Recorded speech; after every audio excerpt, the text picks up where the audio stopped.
Great India TV, हर खबर सच्चाई। देवधरीच्या कन्या वैधवी पारखेची विभागीय स्तरावर किक बॉक्सिंगसाठी निवड। देवधरी तालुका हिंगणघाट दुर्गम भागातील मुलीने जिद्द, मेहनत आणि कौशल्याच्या जोरावर गाठलेले यश संपूर्ण गावाला अभिमानास्पद ठरते।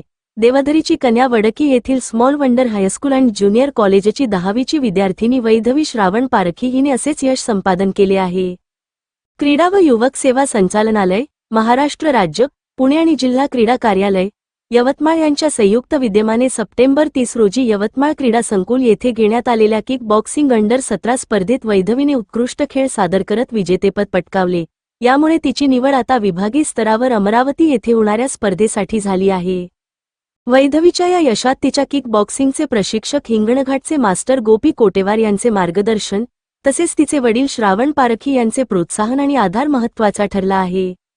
वैधवीच्या यशानंतर तिच्यावर कौतुकाचा वर्षाव होत असून गावकऱ्यांचा, शाळेतील शिक्षकवृंद, पालक, वर्गमित्र, मित्रमैत्रिणी सर्वच स्तरातून अभिनंदन व्यक्त करत आहेत।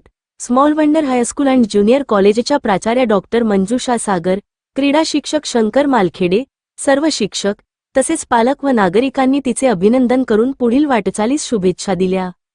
देवधरीसारख्या ग्रामीण व दुर्गम भागातील मुलगी विभागीय स्तरावर निवडली जाणे ही केवळ वैधवीसाठी नव्हे तर गाव, शाळा आणि संपूर्ण परिसरासाठी अभिमानाची बाब ठरली आहे। तिच्या या कामगिरीमुळे परिसरातील इतर विद्यार्थ्यांनाही प्रेरणा मिळाली आहे।